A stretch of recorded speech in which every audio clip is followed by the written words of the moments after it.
byatangiye nka saa 12. Ubona amasasu yaracyakomeje. Inzego z'umutekano hano zabahaye inama ko tubona muri hafi naho urugamba ruri kubera mu kwitwararika. Nuko ari ukwegera hirya bakegera hirya wenda rige bakirasa cyaza mu Rwanda ugasanga hari uwo kigizeho ingaruka zitari nziza cyangwa ugasanga kiramwishe. Urebye urugamba uko wumva bari kumanuka begera umujyi wa Goma. Ntago bari gusubira inyuma, urumva ko hari kuvuga amasasu mato ya paraporo n'imbunda ziremereye zaziri hari mu gitondo. Ubu rero bari kwegera imbere urebye. Ingabo zatubwiye twebwe ngo twikarume ngo nta kibazo gihari kabisa. Amasasu nuko bimeze kuva mu gitondo nuko bimeze. Ibindi ingabo zacu ziducunga umutekano ba mudugudu turi kumwe nabo nta kibazo dufite ntabwo badufite. Hano nta kibazo dufite, urabona nyine twese turi gutambuka muri karitsiye abagerageje kuba bagira umutima ukomeye. Nta kibazo dufite, biri no kuvugira hano nawe ndakeka uri kubyumva, mva n'ubu biracyavuga. Nta kibazo twe dufite, tumeze neza, twizeye ingabo zacu hamwe n'Imana byose birashoboka.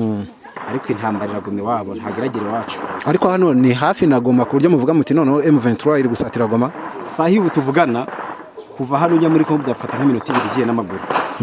Iminota 2 kuko ni hano inyuma y'amazu. Hano inyuma y'amazu iminota 2 niyo yaba myinshi mbese kuba bugezeyo.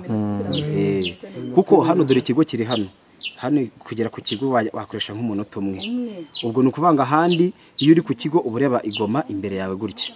Ni byose uri kumva birimo biravugiramo hano gutya ahantu hawo zahinze ibirayi naho bita kuyarara ku borne 12 basi na ku borne Tereza ruho bita ku Rugogwe abo ndi kumva ku Rugogwe bwewana ni imvange cyane murabyumva namwe bwanyu. Mukaba mwemeza ko rero M23 noneho iri ku marembo ya Goma. Amarembo ya Goma uretse n'amarembo umva uretse n'amarembo sahi ubu tuvugana M23 yahageze. Simubyumva namwe. Nta kibazo.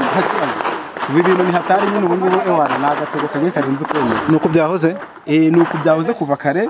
Nukuvuga ngo kuva kare ni gutya byahoze ewane. Ubu natwe ubwacu usibye ko tuba turi abantu twafunze nk'umutima tukagerageza kwihangana, naho ubundi turi abantu bafite umutima woroshye tuba twagiye kare cyane.